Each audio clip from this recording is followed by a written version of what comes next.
Good morning, student. So again we have come with a new video. So in this video we are going to discuss about the periodic properties. So I am going to explain few periodic properties which is very important for your first year syllabus. So let's check what periodic properties are, right? So now first, periodic property. I'll say the definition of periodic property. What is periodic properties means? So these are the properties of element. The properties of element which repeat after certain intervals is called periodic properties. The properties which repeat itself after certain interval is called periodic properties. So here in this periodic table, when you see, the element is going to repeat the same properties.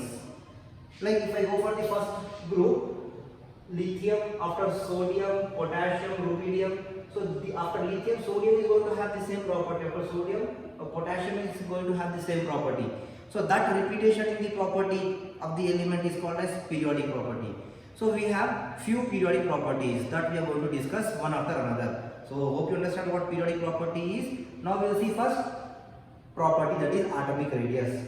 So we try to understand what atomic radius is. First periodic property is atomic radius. Atomic radius.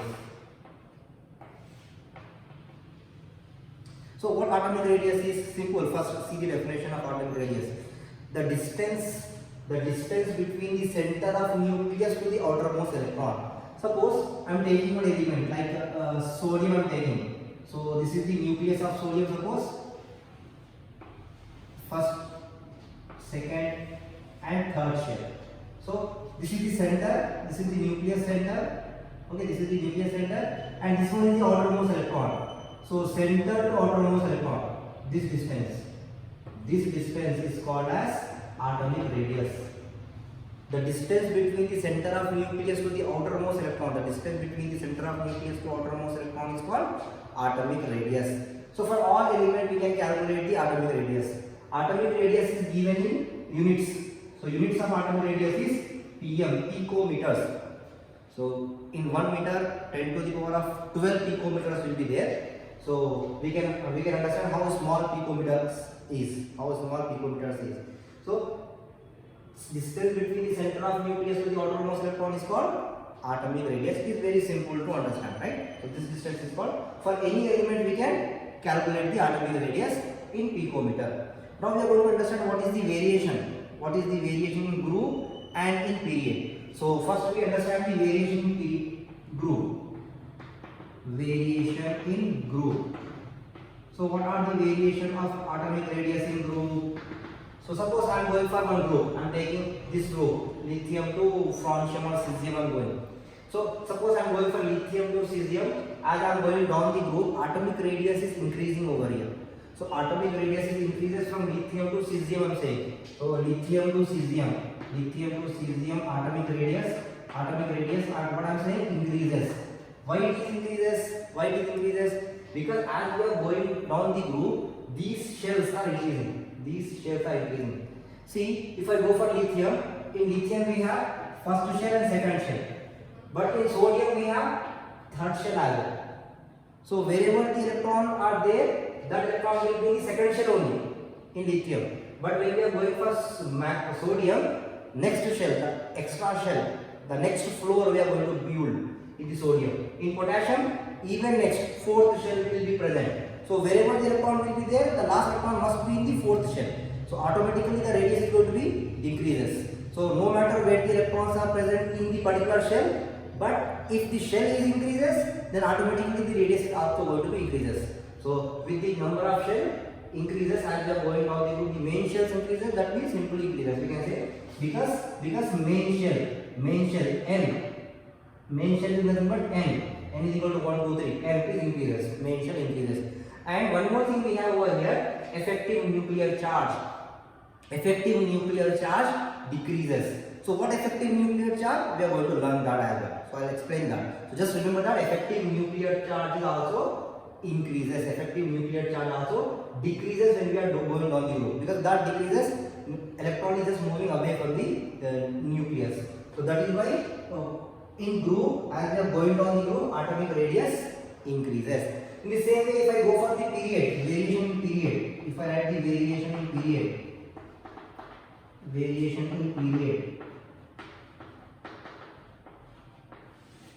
so if I go for the period, suppose I am taking one period like this period I am taking, or this period, any period I am taking. Suppose I am taking second period, lithium, beryllium, boron, carbon, nitrogen, oxygen, fluorine. These elements are there in that second period. So if I am moving from lithium to fluorine, in a period, that means from lithium to fluorine, when I am moving from left to right in a period, from left to right side, when I am moving in a period, I am saying atomic radius decreases.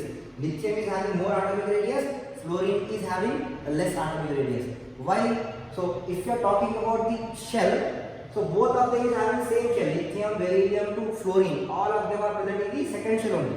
Shell is remains same. The shell is remains same. The only difference is atomic radius is different because of nuclear charge. The effective nuclear charge is less in lithium, somewhat less in barium, then boron, then carbon, then hydrogen. Fluorine is having high effective nuclear charge. The effective nuclear charge of fluorine is high. That is why the electrons are very closer to the nucleus of fluorine. So as we are moving from lithium to fluorine, atomic radius you can say decreases. Atomic radius decreases. Why? Because effective nuclear charge ENC, effective nuclear charge increases. So this is what we can say, variation in group and variation in period for atomic radius. Now in the same way we are just moving for the second periodic property, that's way that is going to be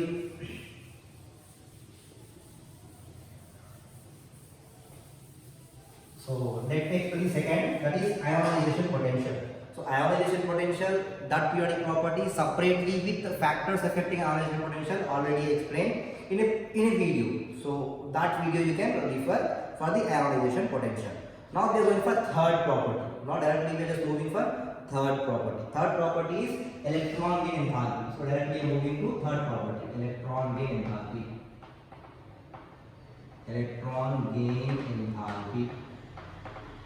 Important one, electron gain enthalpy. Electron gain enthalpy is also called as EGE. Electron gain enthalpy, EGE. So here electron gain enthalpy is nothing but the amount of energy released. The definition, if I say, the amount of energy released when an electron is added to an isolated gaseous atom. The amount of energy released when an electron is added into an isolated gaseous atom is called electron gain enthalpy. For example, if I take one element like fluorine, this is the nucleus of fluorine, 1s and 2s2p. So this is first shell, this is second shell, right? In first shell we have 2 electrons, in second shell we have remaining 7 electrons, right? So this is fluorine atom, right? So now, because fluorine is having high effective nuclear charge, it can take the electron from outside. If one electron is coming and falling inside this particular atom over here, they are going to release the energy. What they are doing? They are releasing the energy. This energy is called as electron gain enthalpy. So when electron is added into the atom, as the electron fall into that particular atom, they are going to release the energy. That energy is called as electron gain enthalpy. So electron gain enthalpy. So in electron gain enthalpy, we have to go for the variation in group as well as in period. So electron gain enthalpy mainly depends on the effective nuclear charge. So here I explain about the effective nuclear charge as well. What effective nuclear charge is? Effective nuclear charge is nothing but the charge of nucleus towards the electron. So to explain this, suppose we are having this atom. So to understand the effective nuclear charge, I just say you. So this is the nucleus, suppose. This is the second shell, this is first shell, and this is the outermost electron. Over here I am having the outermost electron. So this outermost electron is getting attracted by the nucleus. They are having what? They are having attraction from the nucleus. At the same time, they are having repulsion from the inner electron. So the inner electron which are present, they are just repelling the outermost electron. And the nucleus is attracting the electron. So after the repulsion of electron, how much attraction there remains, that attraction is called as effective nuclear charge. That is called as effective nuclear charge. Effective nuclear charge. So it is effective after the repulsion which they are getting from the inner electron. So after coming from the inner electron repulsion, whatever the left of attraction we have from the nucleus to the outermost electron is called effective nuclear charge. So simply we can say the nuclear charge term, but here we are using effective nuclear charge term because of we are adding the repulsion of electron also, which has to be removed, and the remaining nuclear charge which we are getting, that is equal to effective nuclear charge. So remaining nuclear charge after removing all the repulsion from the inner core electron is called effective nuclear charge. Now hope you understand. So as I already said, electron and enthalpy, we just go for the variation of electron and enthalpy. So the minimum energy released, the energy released when an electron is added. So we have to go for the variation in group and period. So variation in group and variation in period I am saying now. Variation in group. First we will see for electron and enthalpy. So variation in group, as I am going from lithium to cesium, suppose first group I am taking. So as I am going down the group, lithium to cesium, as I am going down the group, we can say atomic radius we already knows, atomic radius increases.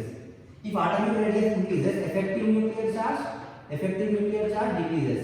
If effective nuclear charge is less, the electron which is coming inside the atom is going to become with less force, because attraction is very less from this nucleus. For cesium, effective nuclear charge is very less. That means the electron is slowly coming to the cesium, because nuclear charge is very less for the cesium. Then the amount of energy which is going to be released is going to be very less. So for that we can say electron gain enthalpy is also less. That means decreases. So lithium is more, cesium is very less. Even though electron enthalpy of cesium is very less. So for any group you can choose. Like if you go for this fluorine, chlorine, bromine, iodine, astatine. So fluorine is having high electron gain enthalpy value. Then as we are going down the group, it is decreases. So I can take fluorine to iodine if I take. As I am going down the group, same atomic radius increases, effective nuclear charge decreases, electron gain enthalpy decreases. Right? So this is what the variation in the group as we are moving down the group.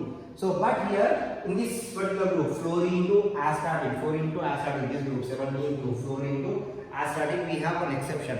That exception also I am going to complete here only. So exception is that actually as we are going down the group, effective nuclear charge decreases.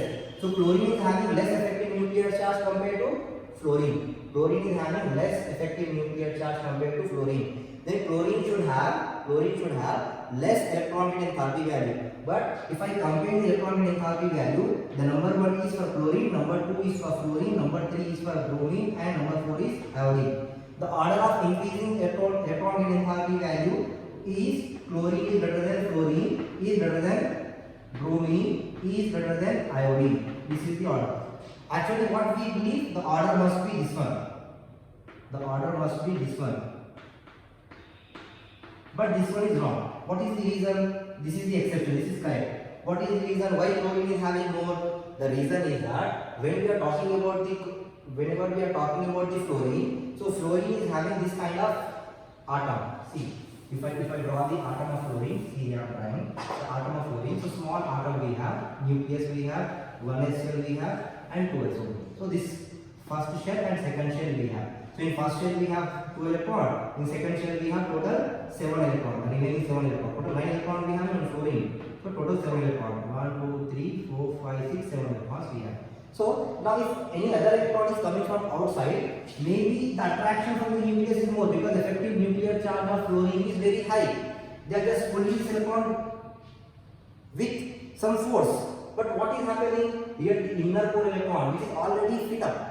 Like the second shell is already completely filled. They are very tight position. They are not having proper space to take this outer electron. They are unable to take that electron because they are not having space to occupy that particular outsider electron, or one electron which is coming from outside. So for that reason we can say all these electrons is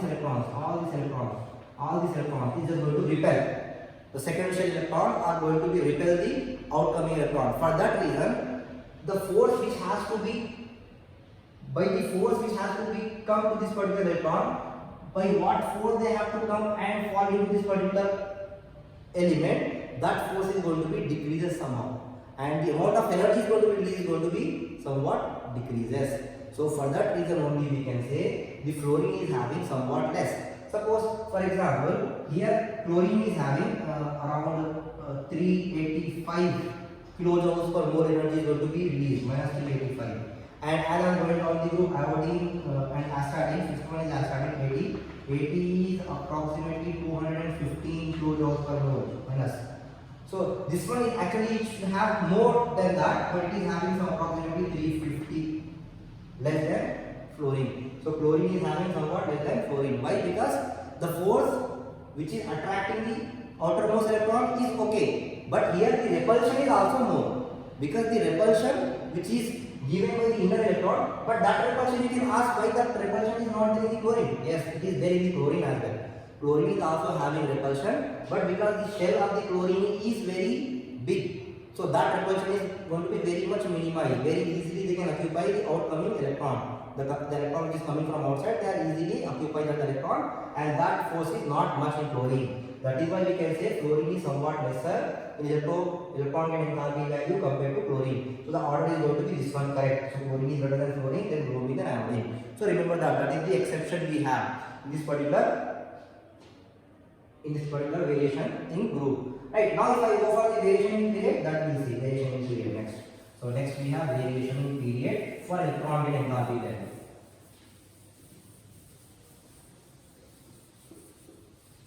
So now we must go for the variation in period. Variation in period. So suppose I am taking one period as example. This period I am taking lithium to fluorine, simple one period I am taking. So from lithium to fluorine, already we know from lithium to fluorine, we know that atomic radius decreases. Effective nuclear charge increases. Then if effective nuclear charge increases, the electron will fall very easily. That means electron gain enthalpy also will be increases. Simple. So as we are moving from left to right in a period, across the period, electron gain enthalpy is increases.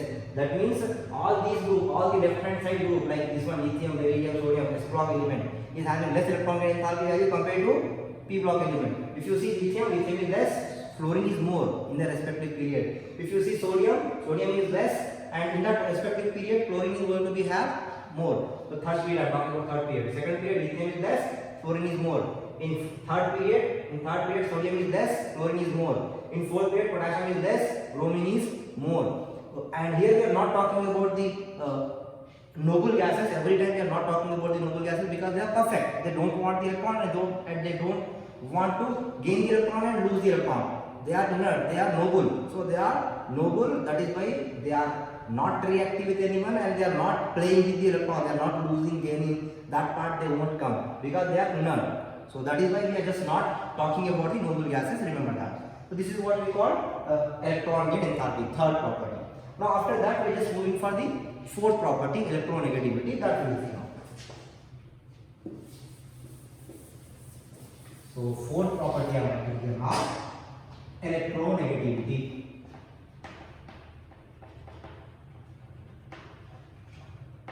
Electronegativity. So first is the definition. Electronegativity is nothing but the tendency of an atom to attract the shade pair of electron toward itself. The tendency of an atom to attract the shade pair of electron toward itself is called electronegativity. For example, I am having HCl. To form this bond, chlorine is giving one electron and hydrogen is giving another electron. So two electrons is forming this bond. So we know that one bond is formed by two electrons. So here these electrons, two electrons, if you see, chlorine is having high tendency. That tendency is mainly depends on effective nuclear charge.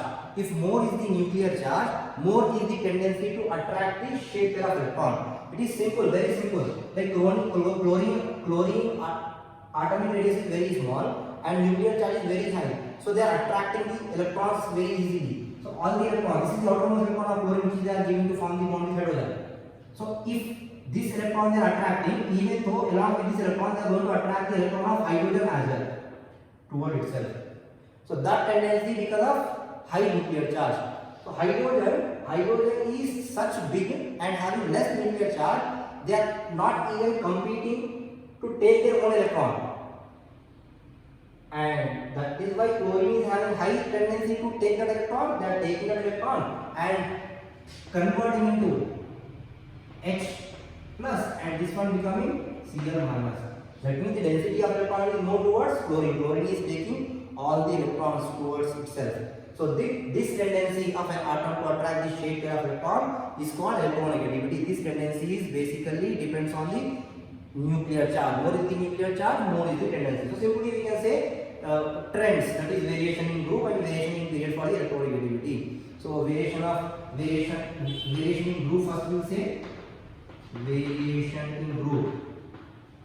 So in variation in group, first we can understand down the group from lithium to I can say cesium. Lithium to cesium. So we know that atomic radius increases, effective nuclear charge decreases, because it is when it depends on effective nuclear charge. Simply we can say electronegativity. This one effective nuclear charge. Electronegativity also decreases. Simple. Then simple. Next we go for variation in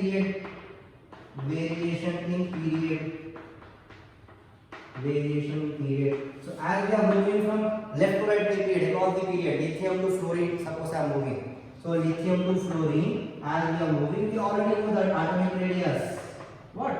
Increases, it is decreases. Atomic radius decreases, effective nuclear charge increases, and hence electronegativity is also increases. So down the group electronegativity decreases. Even if I go for fluorine to iodine, fluorine is having high electronegativity, high tendency. So in the periodic table, the number one element who is having more electronegativity is fluorine and less cesium. So in the period you can see from lithium to fluorine, fluorine is having number one, and from lithium to cesium, cesium is having very least. So that means you can compare, fluorine is the number one and cesium is the least one. Here we are not talking about the strontium because these are the radioactive elements. So radioactive elements we are not taking in consideration because they are very short-lived. So not studying about the properties of those elements because very short-lived. We cannot study the all properties for those elements. That is why we are just leaving this strontium. So only we are talking about cesium and fluorine. So fluorine is the highest electronegative element in the periodic table and cesium is the least electronegative element in the periodic table. In the opposite, if we go electropositivity, the opposite, the reverse, the reciprocal of electronegativity is called electropositivity. One property will be there that we are not discussing over here. So you can assume the exact reverse. The tendency of an atom to attract, here the tendency of an atom to lose. So if I go for this particular period, suppose lithium is having the tendency to lose the electron, not gain. So fluorine is having less electropositivity and lithium is having more electropositivity. So it is just inverse. Electropositivity is going to be inverse. So we are not separately studying for that. So this is what we have electronegativity, that is fourth property. Right? Now last, nature of oxide, that we will see today. Now we are going for the nature of oxides. Nature of oxides in period and group. So nature of oxide. What is the oxides? So oxides of this element are maybe acidic or basic. So that we are going to understand. Nature of oxide.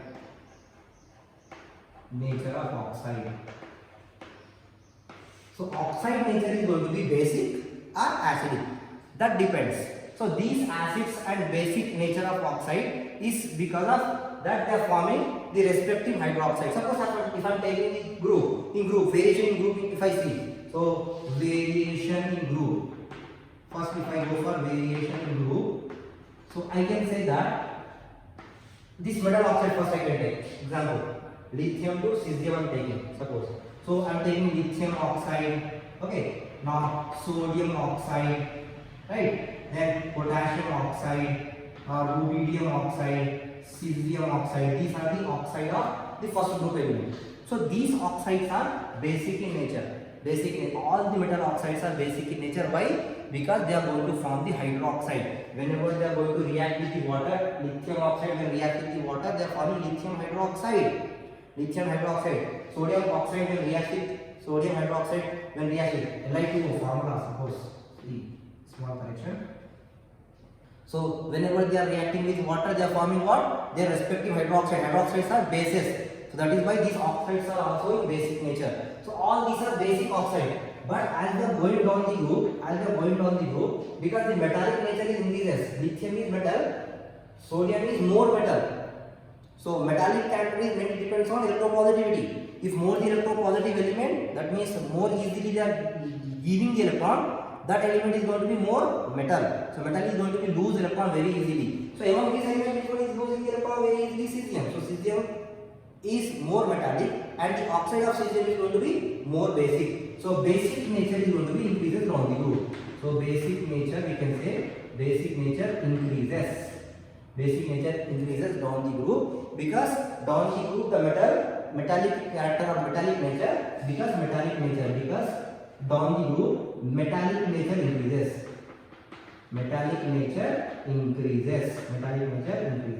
So this is what we have understand for the variation in group for nature of oxide. In the same way we can go for the nature of oxide in a period. So a variation in period also I can show. So I will show variation in period. So variation in period, I will give one example. So first let me write variation in period. So for variation in period, we have period. So take any period. Like I am taking third period suppose. So for third period, if I write the oxide, so first I am having sodium. So sodium oxide. Then I am having magnesium oxide. Then I am having what? Aluminium oxide. Aluminium oxide is Al2O3. Right? Then I am having silicon oxide, SiO2, silicon oxide. Then I am having phosphorus, P4O10, phosphorus pentaoxide, P4O10. Then I am having phosphorus, after that sulfur, I am having SO3, sulfur trioxide. Then chlorine, Cl2O7. So total 1, 2, 3, 4, 5, 6, 7, 8, 2. So 7 elements in a continuation I took all the elements. Now these are the elements, these are the oxide.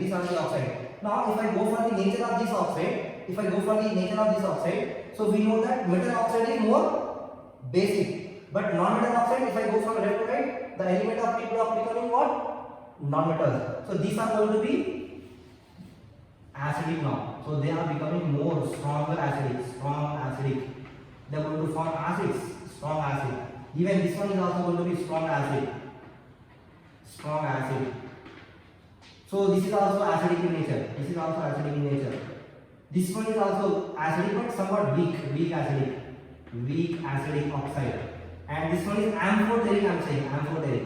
So amphoteric is nothing but sometimes acting as acid and sometimes acting as base. So both characteristics you can play, base as well as acid. If strong base is coming, they are acting as a acid. If strong acid is coming, they are acting as a base in front of that acid. So that you can say Al2O3 is amphoteric in nature. And magnesium oxide is weak basic. And sodium oxide is strong basic. So as we are moving from left to right in a period, the oxide of metal is going to be more basic and oxide of non-metal is going to be acidic. So more non-metal, strong acidic, and more metal, strong basic. Right? So in between we have weak basic, strong acid, acidic, and amphoteric. Also we have in between. So that is what we have to write for the variation in period. So that is what we have nature of oxide. So nature of oxide is this one for the particular following element oxide. So hope you understand this particular nature of oxide as well. So by that we can say we understood total 5 properties. You must remember all these 5 properties. And about the second property, that is ionization potential, already I made a separate video. There you have explanation of total ionization potential and the factors affecting ionization potential, there you can go for it. And from the table also you can understand what are the properties in the group in the period, and whatever the group or whatever the period. One example I took, but you can take any example for any period or group, and you can go for the variation in period and group, and that will be always same, no differences in that. And wherever the exception there, like fluorine and chlorine, electron and enthalpy, already told. So this is what we have for this video, and we'll continue making the more videos. Hope you understand. So if you like the video, then don't forget to share and please subscribe our channel. Thank you.